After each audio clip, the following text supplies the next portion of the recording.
Gun control to David Hogg. Gun control to David Hogg. Drink your soybean milk and put your armband on. Gun control to David Hogg.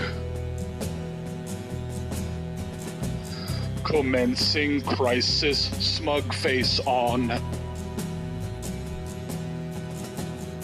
Check your privilege and praise Keck, he will bless you.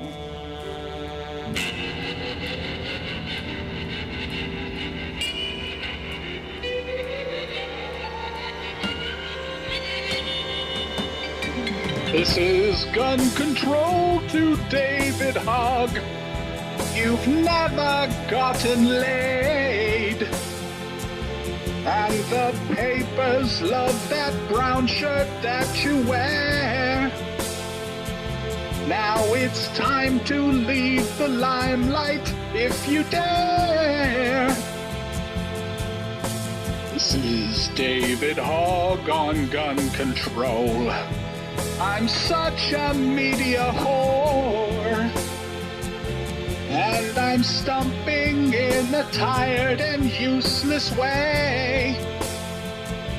And my arguments are no different today. For here am I bitching at the orange man, far off from the truth. My message is fake news, and there's nothing I won't do.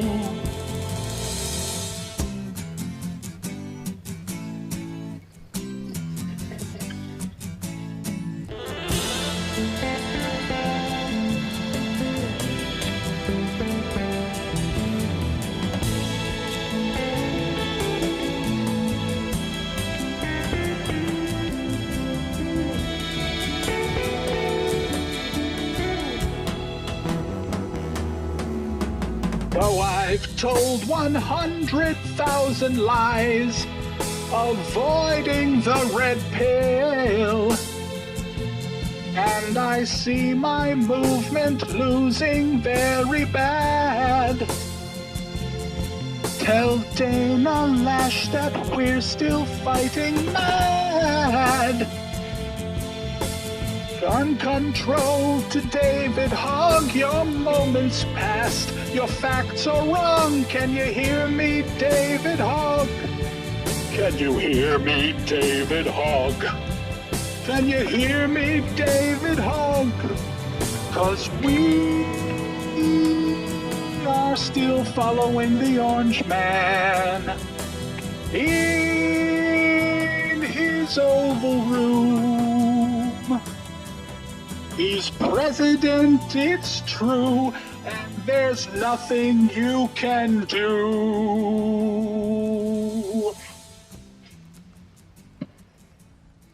All right, then, on with it. Welcome to the Sunder the Sky podcast. I am your host, Christopher Sky Sunderer. It is September 27, 2019, and that was just my little tribute to the soy-based life form known as David Hogg, and the utter tragedy that his life has become as he's now been given the hook off the left-wing activist puppet stage by a 16-year-old girl from Sweden.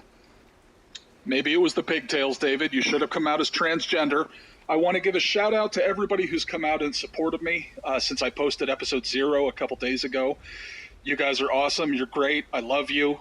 Tony, Henry, Benjamin, Lauren, Lisa, Dean, so many others. I love you guys, and I'm doing this for you, okay? This has always been for you. Also, a very special thank you to my friends Vince, Justin, and Juan over at the Inconclusive Breakdown podcast. Vince and Justin have really been helping me, kind of spoon-feeding me to figure out how to get my feet under me, so to speak, and learning how to actually do a podcast. So thanks, guys. Everybody listening to this should check them out. That's the Inconclusive Breakdown, part of the Shining Wizards podcast network. Those guys are awesome. I listen to them every week. They come out with a new show on every Sunday, and I've been listening to them for years. So thanks, guys. So this is going to be episode 0.1, I guess. Still haven't officially launched. I'm shopping around for distribution, but it won't be much longer. Okay, so before we get into the meat of this today, something I want to talk about just as an aside here quickly. Can't confirm if this is true. I am working on it, okay? Just a rumor. But don't use the sad or angry react on Facebook. If you use Facebook, don't use the sad or the angry reaction too much. It could get you dethrottled and limit your reach. Okay, I'm quoting here from the website Contra, that's with a K, like in Mortal Kombat. In 2017, Facebook had finally confirmed the rumor that Facebook reactions have an actual impact on how your news feed is updated. Over the past year, we've found that if people leave a reaction on a post, it is an even stronger signal that they'd want to see that type of post than if they left a like on the post. So the reactions actually have more weight than simple likes. If you remember, people had been, asking Facebook for a dislike reaction to go next to the like reaction. Well, Facebook didn't do that, okay? Well, and as everybody knows, they came out with the reactions, that are, what are they? There's the love react, the laugh react, the sad react, the wow react, and then the angry react, right? Well, a Facebook spokesperson said in a statement, "We are updating newsfeed to weigh reactions a little more than likes when taking into account how relevant the story is to each person." Why so? Well, reacting with a reaction emoji takes an extra step, which a user needs to take in order to show their emotion. You don't just click it, you have to hover and then pick one. While merely liking a post shows to Facebook that the post in question is content you're interested in, responding with one of the emotion reacts sends an even stronger signal and shows a deeper level of user engagement. It's important to mention, still quoting here, that Facebook stands with its statement that all reactions are weighted the same. Whether you're reacting with love or sad, the algorithm will still be impacted the same, yet stronger than if you would have reacted with a simple like, end quote. Okay? People had suspected that ever since the reactions were rolled out. But it wasn't confirmed until, I think it was February of 2017. The thing about rumors when it comes to Facebook and Twitter and YouTube,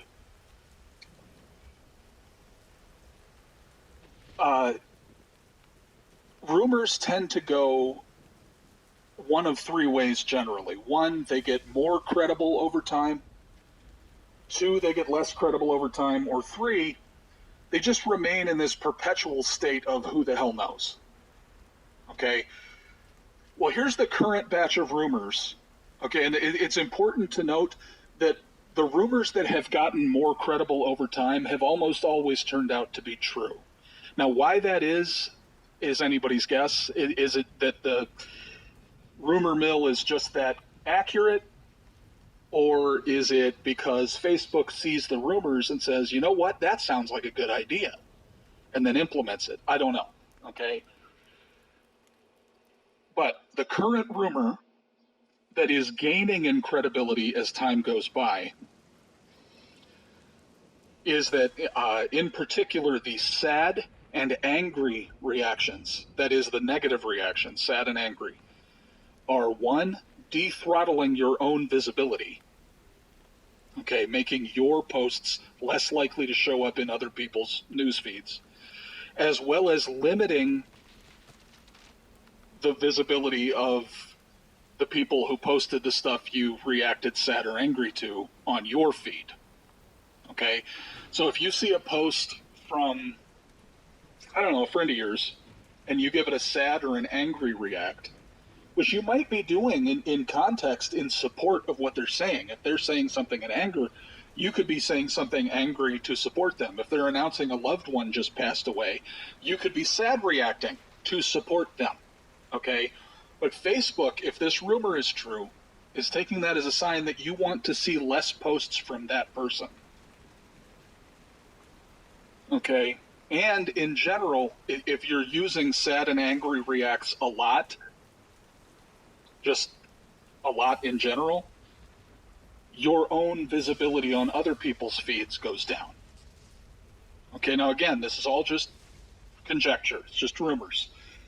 But it's the type of rumor. I've been following this one for months now, and this rumor has only gotten more and more credible. You know, there are supposedly Facebook insiders that are confirming it. So that's something, because I'm on Facebook a lot, and I wanted people to be aware. You know, I haven't really used the sad or angry react since I first heard about that. So that's up to you. I just wanted to go into that. Okay. Greta Thunberg. The 16-year-old, blonde-haired, blue-eyed, pigtailed girl who has ousted the great hog from the media spotlight. By now, though it's only been a few days, you're likely getting very tired of hearing about this 16-year-old Swedish girl railing against the cleanest nations on earth about how evil their pollution is, while simultaneously and completely ignoring the two largest polluters on earth, India and China. While all of that is true, I have a real problem personally with holding a child accountable for actions she's being manipulated into taking. At 16, you are still a couple to a few years away from the end of puberty, which happens at about 19 for boys and 21 for girls generally. And you're a few more years away from coming into the fullness of your self-awareness and your ability to fully cogitate the potential consequences of your actions. This is due to the fact that the prefrontal cortex, aka the frontal lobe of the brain, which is the seat of self-awareness, personality, and sense of responsibility, is not fully developed until sometime between the ages of 24 and 26. That's for both males and females. I don't believe that anyone under the age of 25 should be legally considered an adult for this very reason. But that's a topic for another episode, just a personal opinion of mine.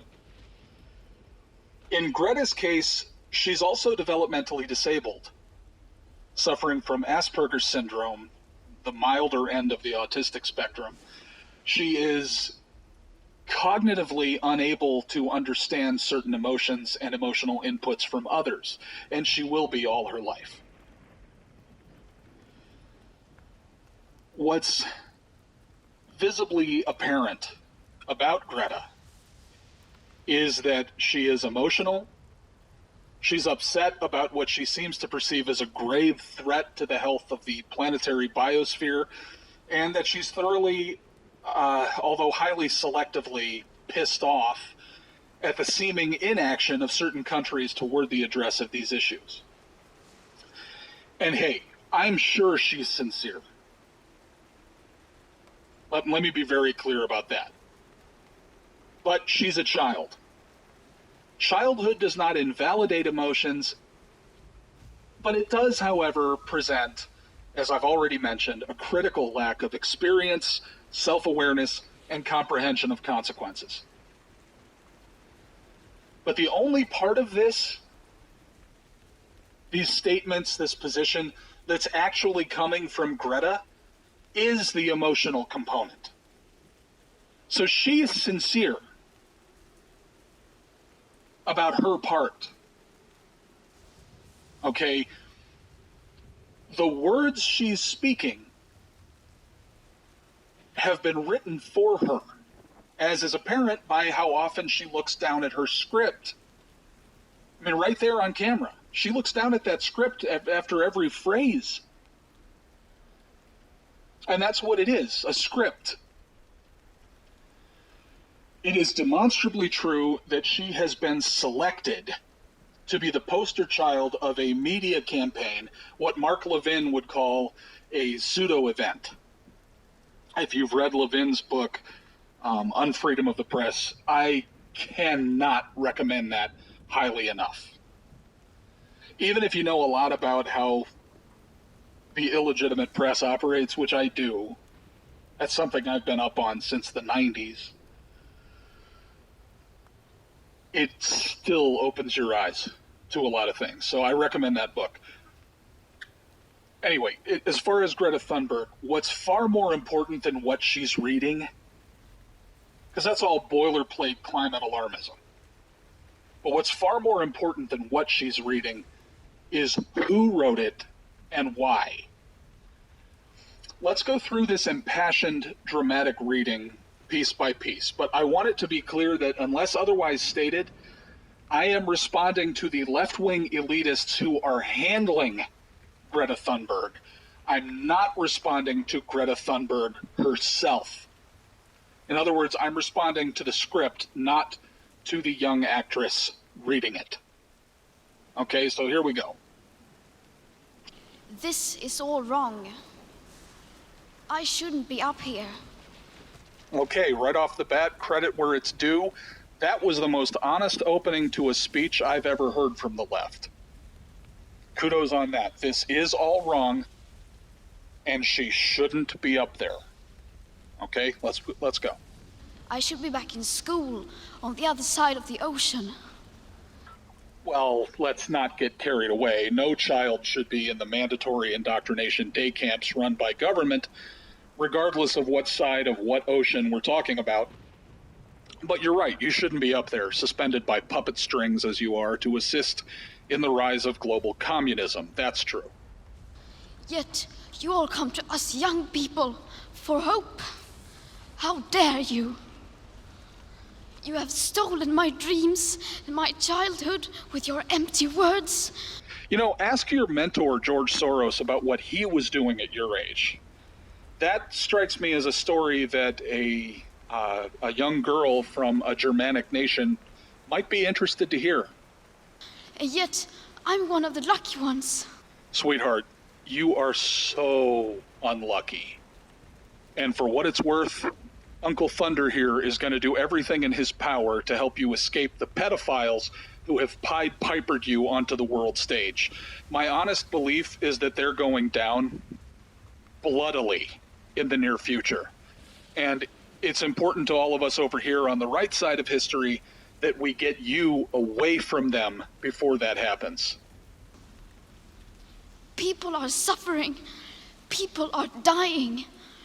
Particularly in the Far East, where the world's two biggest polluters, India and China, are located. Entire ecosystems are collapsing. And have been since the dawn of life on Earth. We are in the beginning of a mass extinction. Okay, the human population on this planet is exploding. And your side of the political spectrum has been telling us all to stop having babies. So which is it? Are we going extinct, or are there too many of us? Don't worry, George, I'm just being facetious. I know it depends on which puppet you're using to talk to which activist group. We're good. And all you can talk about is money and fairy tales of eternal economic growth. How dare you? All any environmental group talks about is money. And it is only through a high fantasy fairy tale version of eternal economic growth that even 1/10 of the climate justice left's ideas could be financed. As has been observed many times, if we seized all of the wealth from the richest 1% of America and just gave every last penny of it to our state government, to our state, our federal government, we could fund the federal government for just under 18 months. There's no version of your plan that doesn't involve at least a third of all human beings starving to death to pay for it. People are suffering. People are dying. What the fuck do you care, George? For more than 30 years, the science has been crystal clear. Bullshit. Darlin, I've been on this earth longer than 30 years, so please don't spit in my face and tell me it's acid rain. Because that's what school and TV told me to scare myself to sleep with every night 30 years ago. Then it was greenhouse gases. Then it was a hole in the ozone that was going to charbroil us with solar radiation. Then it was global warming. Now it's climate change. And it's always been climate change. Because the quote-unquote crystal clear, rock-solid scientific prediction models have been massively overshooting the real trends for the last century. This dead in 10 years thing isn't anything new. Politicians have been saying it for the last 60 years. In fact, 40 to 45 years ago, global cooling was the thing we were all supposed to be pants-shittingly terrified of, because the same scientific industrial think tanks that you're still following today were telling everyone we were headed for another ice age. You guys have, at minimum, got to get your fucking story straight. Look, I understand that the plebes on your side of the political spectrum have no long-term memory, but we do. How dare you continue to look away and come here saying that you're doing enough when the politics and solutions needed are still nowhere in sight? They'll never be in sight. First, because solutions to problems that don't exist, by extension, also don't exist. And second, because no matter what solutions anyone comes up with today, your side will simply reject tomorrow. Because the global communist elite's entire political model rests on a foundation of never being happy with or about anything. You say you hear us and that you understand the urgency. We do. You are talking without saying anything, and the urgency is zero. But no matter how sad and angry I am, I do not want to believe that. Because if you really understood the situation and still kept on failing to act, then you would be evil, and that I refuse to believe. All right. I'm going to respond to that whole line of inquiry, that whole line of, not inquiry, that line of accusation another time, because, whoa. A leftist accusing others of evil is smug on a level I'm not prepared to even attempt to contemplate right now. Let's just stick to the nonsense in front of us without allowing ourselves to be sucked down into a multidimensional fractal rabbit hole of absurdity. Fair enough?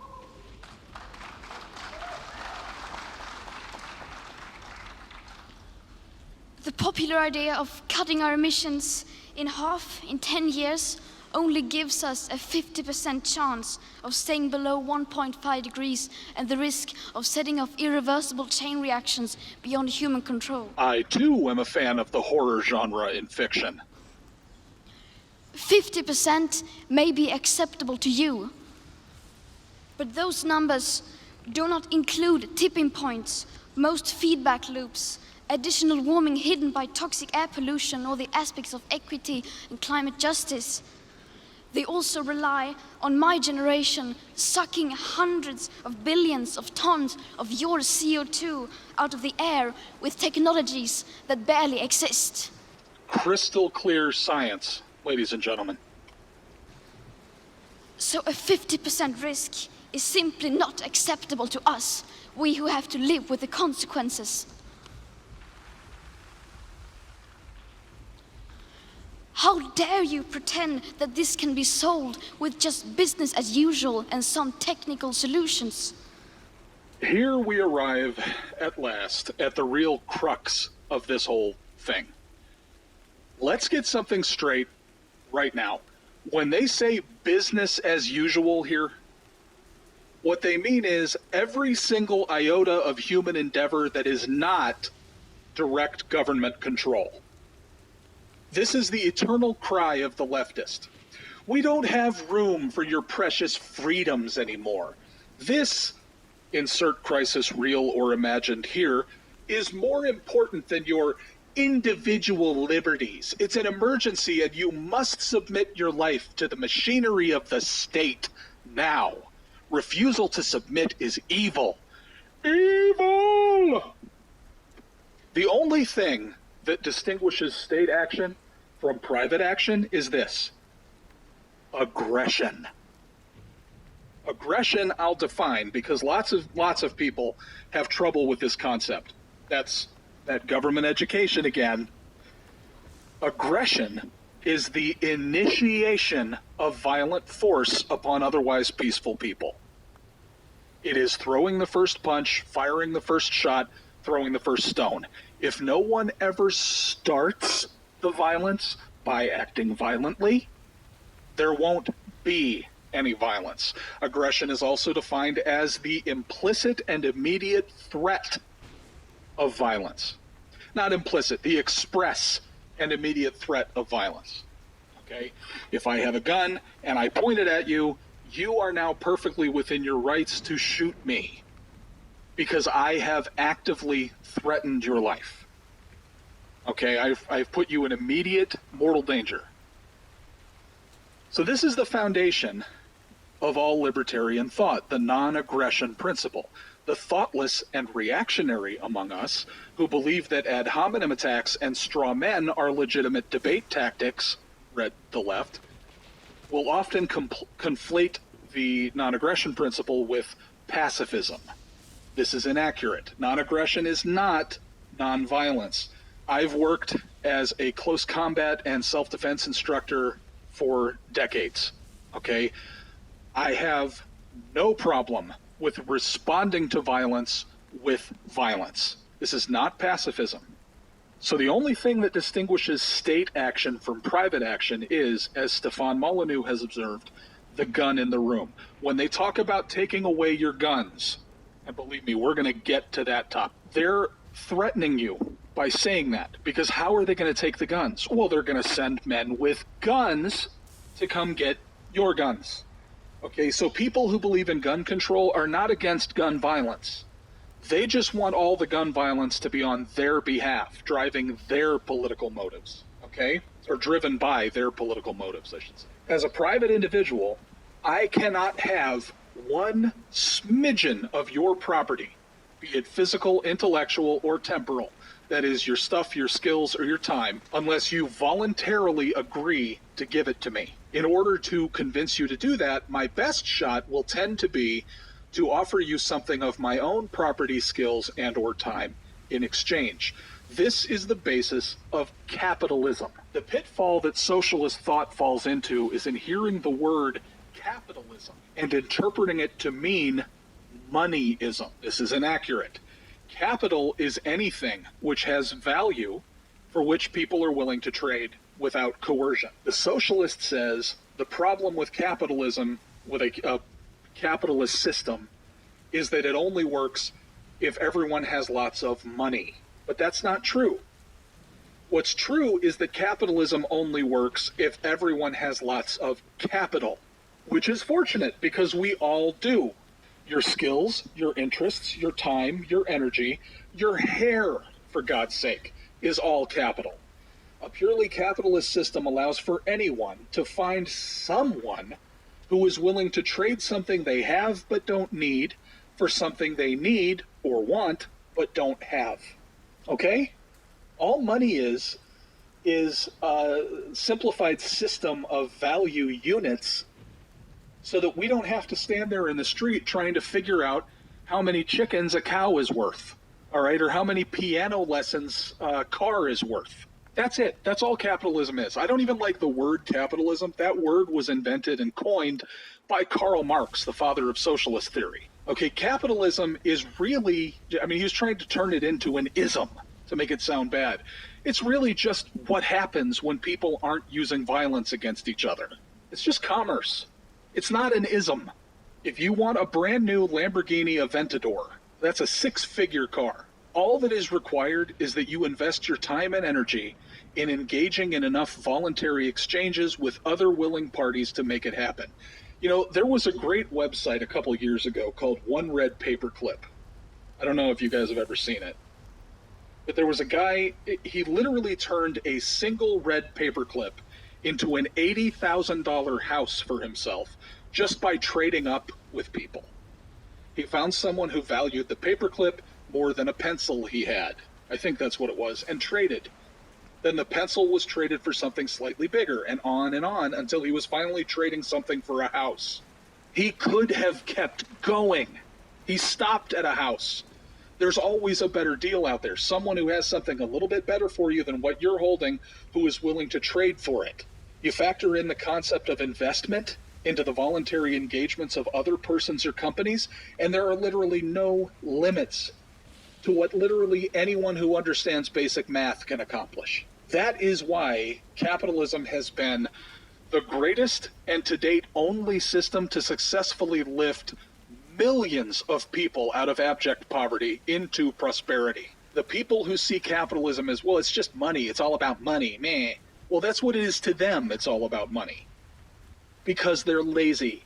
They would rather just have a big fat stack of value units to just hand out to get stuff than to actually go out there and engage in voluntary exchanges to get what they want. It's just laziness. That's all socialism is. It's laziness. Socialism only works because people have no choice but to sacrifice things they've built, worked, and traded for into the hands of people who've assumed no risk nor invested any time or energy themselves to be disposed of at their leisure. When a private individual fails in an endeavor, if this podcast fails, I eat the loss, and I have to work to recover from it. When a government official fails, he or she somehow mentally gymnastics their way into blaming the people they took the money from in the first place. Oh, you just didn't give me enough. And they demand more. The government programs and bureaus that get the most funding are the ones that work the least. Private endeavors only grow if they work well and benefit everyone involved. In government, nothing grows faster than a program that doesn't work for shit. If Soros, the Clinton Foundation, Bono's activist group, that insipid bunch of jackasses, the EU, and whomever else is behind the Zudo event that is Greta Thunberg's Fight the Power moment, if they actually had a good idea on how to do something necessary and helpful, they wouldn't have to browbeat the entire human race while hiding behind the criticism shield of a sweet, innocent little disabled girl. Stand and fight, you fucking cowards. Hiding behind children is what Al-Qaeda does, for fuck's sake. Back to it. With today's emissions levels, that remaining CO2 budget will be entirely gone within less than 8.5 years. But talking about money is crass, right? There will not be any solutions or plans presented in line with these figures here today, because these numbers are too uncomfortable, and you are still not mature enough to tell it like it is. Whoa there, little lady. My immaturity is precisely why I always tell it like it is. If I didn't have a base, snotty, fuck authority mindset, I'd never get up the balls to call Nancy Pelosi a, quote, stupid bitch on the internet. But I did, so eat my shorts. You are failing us. But the young people are starting to understand your betrayal. The eyes of all future generations are upon you. And if you choose to fail us, I say we will never forgive you. Our collective hearts weep.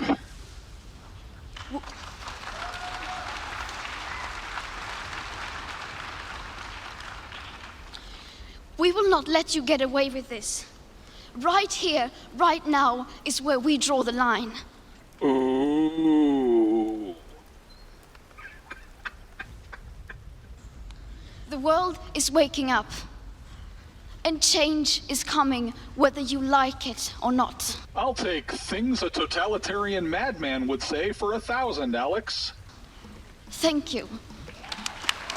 Oh yeah, hooray, hooray, that's enough of this. And now a brief public service announcement from our friends over at Militia 76. Hell yes, we're gonna take your AR-15, your AK-47. Welcome to the jungle, bitch! Drop it.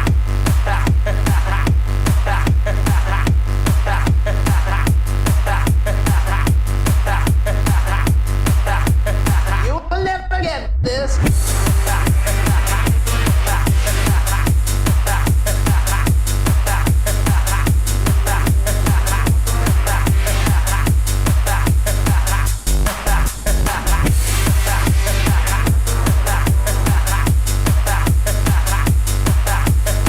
You will never get this. You will never get this. La la la la la. God, I love that. Okay, so just in closing here today, look, don't blame Greta. Okay, don't do that. Don't be like the left.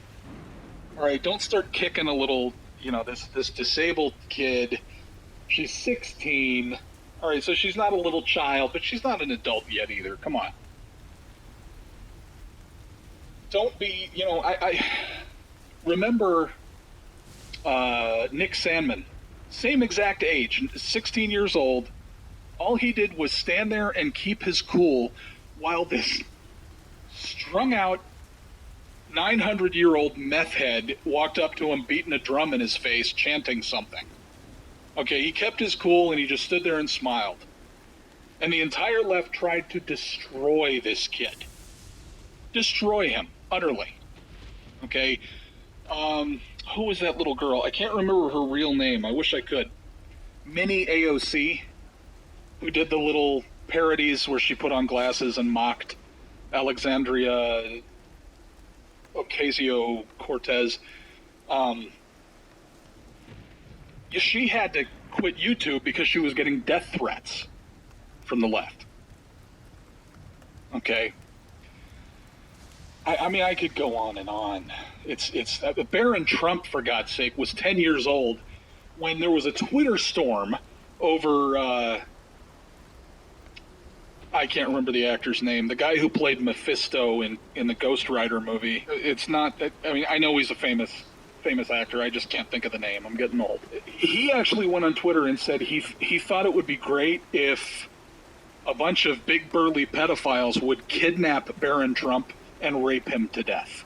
Now we're talking about a 10-year-old there. There's that 14-year-old girl, YouTuber named Soph. 14-year-old girl, she's a hero of mine. I mean, I wish I had balls like that when I was her age. Okay, she's just been completely deplatformed off YouTube. Why? Because she has conservative libertarian opinions. So of course they call her far right. Believe me, I'm going to do a whole show on that bullshit. Okay, because like Republicans, and I'm not talking about politicians here, I just mean your standard Republican voters, they're not particularly right-wing. Being a constitutional conservative is not right-wing. Okay?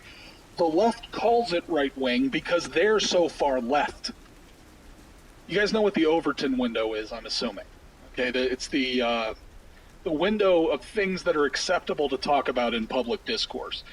The left in this country has gone so screamingly far left. I often say they've been engaged in a campaign to embed the Overton window in the absolute left side of the universe. Okay?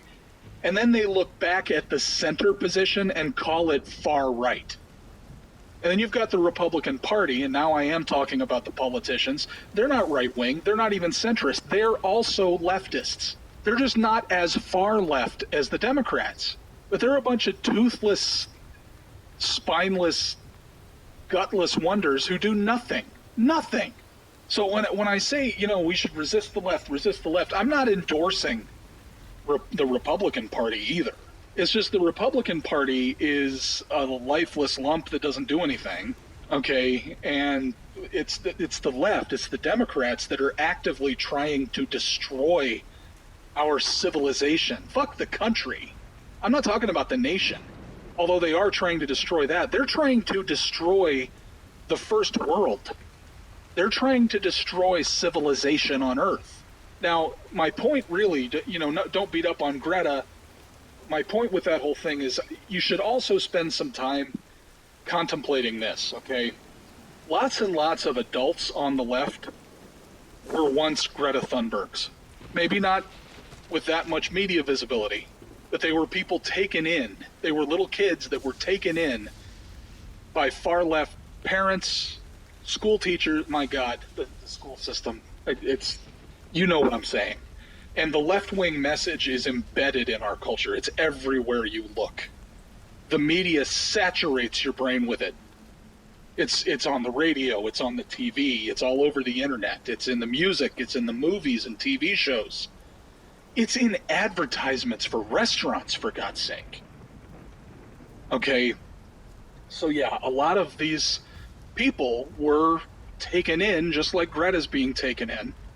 And by the time they realize where they are, it's too late. They've bought in too far. It's kind of like if Disney tries to somehow redeem Kylo Ren. It's like, how do you redeem this guy? He's too evil. You know, he killed his own father in cold blood.